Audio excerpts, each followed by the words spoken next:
Dito sa pamosong Times Square, nakihalubilo ako sa mga nagmamadaling taga New York para sila ipulsuhan sa nalalapit nilang eleksyon. Konting suyod lang sa makulay na lungsod.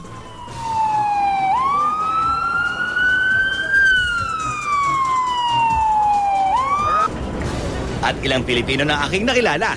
Nangingibabaw ang mga ngiti sa iba't ibang lahi.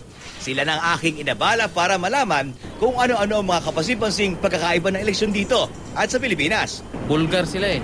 Sasabihin nila ang totoo kung sino ka at anong nagagawa mo. Tahimik sila eh. Ang eleksyon nila medyo basta sa TV, nagdi-debate. Sa Pilipinas eh, medyo magulo. Dalawang party system lang kasi. Democrat at saka Republican. So, dalawa lang pagpipilian mo. Sa Pilipinas? Pilipinas, ang dami. Pero sino ang limado at dehado? Lalo na sa mga tulad nilang US citizen na at may karapatang bumoto sa Amerika. Now that the Hurricane Sandy happened, it's Obama's choice to do it, not Romney. So if Obama makes everything happen, then a lot of people will vote for him.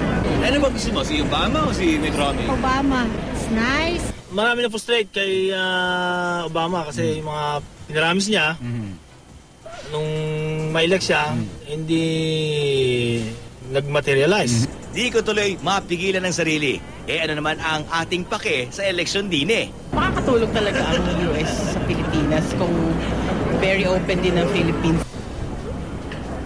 Kahit saan talaga, nangingibabaw ang Pinoy. Kahit pa sa naglalakihan at tambuhalang mga billboard na ito sa New York at Broadway.